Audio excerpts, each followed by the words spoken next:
Welcome to Tournament and a TeaBreak. We are almost at the end.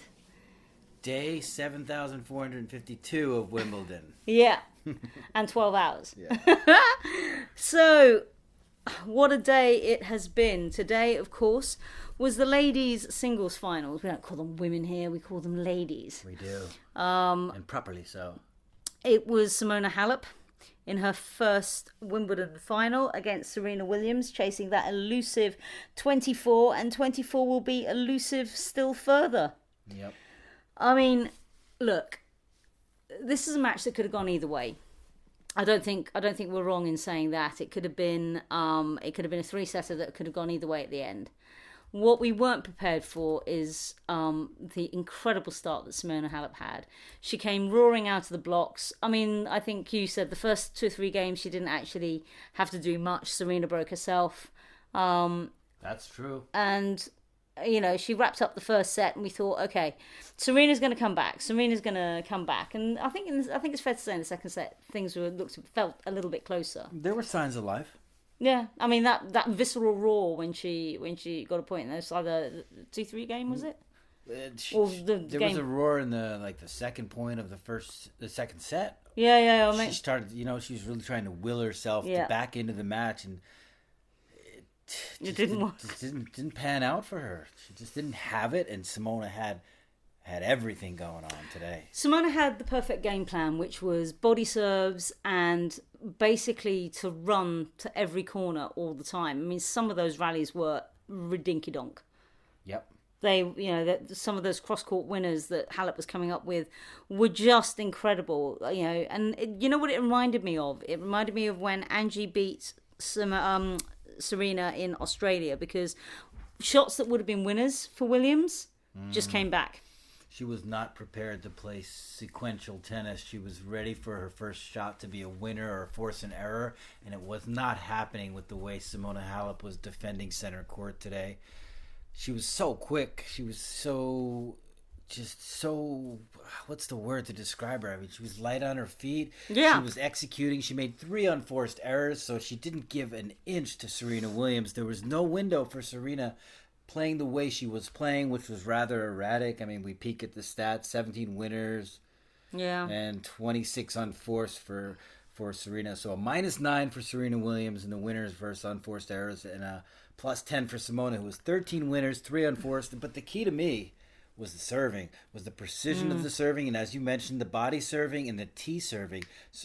Simona hit her spots, and she allowed Williams to get a lot of returns in play, but they were ineffectual returns that Simona could then take a rally from neutral and keep it at neutral, and then maybe even take an advantage and then wait around long enough for Simona to make an error, or Serena to make an error rather. It was a fantastic effort from Simona Halep. Yeah, I mean, she admitted in her press conference that she had an idea of what she wanted to do this morning, and that's what she did, and she executed well. I mean, it was an effective demolition in a final. 6-2, 6-2 should not be a Wimbledon final 56 score. minutes. I barely settled into my center court seat before it was over. Yeah, because you did the whole queuing thing to get a seat. But only 1 break point earned for Serena. So, I mean, she really was never threatening at all in the match. It just got away from her. And what can you say? Simona Halep is a 2-time Grand Slam champion, a Wimbledon champion now. It's a very strong statement from her. A woman who lost her first 3 Grand Slam finals has now proven that she's a winner at the Grand Slam level. That's right. I mean, I once said that, to me, she started to look like the female Andy Murray, that she was always going to make it to these finals and never quite get over the line. And it was interesting. Matt Trellope said, the pressing, the furious typing going on at the press benches. Now I remember when she played Wozniacki, and Wozniacki beat her in Australia, and there was no buzz, there was no excitement or chatting. All you could hear was the rhythmic thumping of keyboards. So I can only assume that people, I mean, I did it. I'd started writing all the colour that goes around an article and was kind of tappity tap tap tap, backspace, backspace, backspace, backspace. And then in the end, when it got to like the break in the second set, I thought, you know what, just rewrite all of this. Rewrite it all. It was a surprising storyline, right? A surprising but a happy one. I mean, there are a few players that people don't want to see do well. And, you know, Simona Halep, there was such an outpouring love for her when she won the French Open. I would imagine that there's going to be many tweets congratulating her on this win. You know, it was a fantastic final and a very worthy champion, I feel. Absolutely.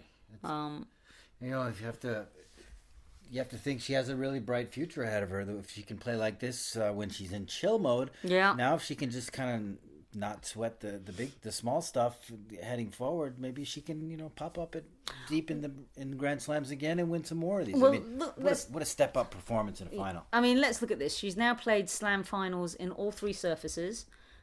She also almost had the Australian one. I suspect the Australian one will be her first hard court Slam. Makes a lot of sense. I think it'll be Australia. I think by the time she gets to New York, she's going to be quite tired. I think Australia, she'll come back, she'll be healthy, she'll be starting out not in chill mode.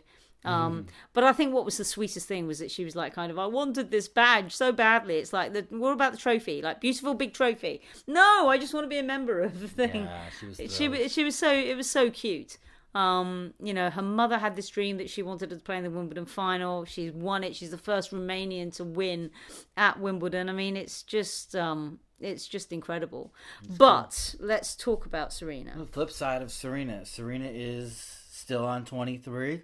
She's now put together 3 rather horrific Grand Slam finals in succession. You know, on the positive side, she's made finals in 3 of the 5 majors. She had that quarterfinal at the Australian Open. That was, you know, things might have been differently if she didn't turn her ankle against Pliskova. She had match points. So really, she's been a threat at 4 of the 5 majors she's played since she returned from giving birth to Olympia. But the performances in the finals are just... it's confusing. It's like she plays. I mean, we touched on this yesterday, that when you play the semi-finals, that they want it so much, you sometimes get their best tennis. But you know, it's like when she gets to these finals, she's so passive. I mean, Serena and passive shouldn't belong in the same sentence. No, and she was. You're right. That's what strikes me, is she was so passive, timid in the early. Timid's a good word. It's like. You know what it reminded? It was like Halep was the 23-time Slam winner, and Serena was the one going for her first Slam. Just guiding the ball, even when she had smashes that were really kind of felt somewhat routine, she would just guide it into a corner, and there's Halep running it down, you know, baseline to baseline, or just corner to corner, and just making these incredible defensive gets. She needed to play with more ferocity. She needed to really put some work on the balls, but she didn't until, you know, late in the match, and by then it was too late. But yeah, where does she go from here, Ros? let me put it to you then. You know, Patrick told us when we had the meet with the coaches that, you know, she's only now been really able to practice and play, you know, since Paris. So she's had scant time to turn it around, and I think, as Ben said, you know, if you come this way, this far, with very little play, what are you going to be like when you get it? But let's look at America. So she's pretty much ruled out San Jose, but we actually think that maybe San Jose will be good, win a lower title and get back, because one of the things that she said is I need to get used to winning a final, so that when I get to a Grand Slam final, I'll know what to do. Maybe. You know, that and it feels that way, that she's forgotten that killer instinct in a final, because there hasn't been that killer instinct in the last 3 finals. I mean, I suspect when she came up against Kerber last year, there was maybe a bit of complacency. I felt that it was like Kerber can't lift her level because I know how I've fought Kerber, and I know what this level is going to be. And again, if you go down an early break on grass, or it's certainly a double break, you may as well kiss that set goodbye very quickly. And I think that ran along very quickly for her. Naomi outplayed her. Osaka outplayed her completely in the first set, and then she let the occasion get to her, and it just turned out into chaos. And then here, I don't know what to say about here. No, she's not ready to do what she needs to do to get through a final against players that are playing well. And unfortunately for her, the last 3 players she faced are immensely talented and played great tennis, and she has no step up against these players. She doesn't, like I said, she doesn't have the sequences. I don't think she's fit enough and comfortable enough exchanging in rallies with players the ilk of Halep and Kerber. They're asking her too many questions that she just can't answer right now. If she doesn't get through with first strike tennis, she doesn't have a plan B.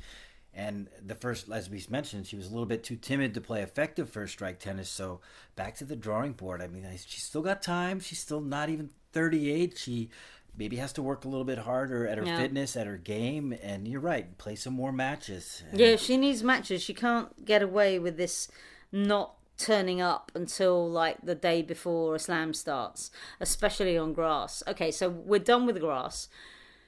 New York and the pressure that it brings, 24 and the pressure that it brings just screams to me chaos and disappointment. But let's look at where she could play. So San Jose, which she's pretty ruled out, but I mean I would imagine they give her a wild card, and she almost needs to play an easier tournament and get the win. Theoretically, before Toronto and then Cincinnati. Yeah, if I was her, I would really work hard on my physical fitness and train hard. Forget about San Jose. I would show up at the first tour level event, try to win it. If I won it, I would be off until the U.S. Open. And if she doesn't, if she shows up in Canada and loses early, then she should get back to the drawing board in Cincy. But that's how I would play it. Okay. I would look to play both those events, but again, backtrack. If she has to play 6 matches in Canada and ends up winning it, then I'd say, cool, I'm ready for the U.S. Open. That would be my strategy. Okay, well, we'll see. Now, tomorrow, Djokovic and Federer. Wait, there's more? There's more tennis, buddy. Oh, my God. I know. Djokovic and Federer. And again, I just feel that for Federer, his epic, that epic final that he played against Nadal and that retribution yesterday, I think has taken a lot. It felt like it had taken a lot out of him. That'll be my guess. I mean, obviously we'll see tomorrow. But right now, I can't see past Djokovic. But I think it will be at least 4 sets. And don't forget, this quarterfinal with Kei Nishikori was 4 sets and a bit of a thriller also. It wasn't exactly an easy match. No. There's a lot of, there's a lot of that kind of rapid returning, long, lung-bursting rallies, variety and quick around the court. I mean, obviously we know that Federer can get around the court. He's got a great all-court game and he can move around really well. But I don't know. The thing that got me was his emotional reaction after he won. The fact that he said that he was exhausted in his anteroom interview, which Federer has been around the block. He's no like Felix, which is like, oh yeah, my limbs are falling off. He's been around the block and he knows that you can't say things on television or in media and not expect people to jump all over it. And then in press he was like, I'm just relieved it was all over, to be honest. And now I don't know whether that's because we hype it up a lot. This actually lived up to the hype.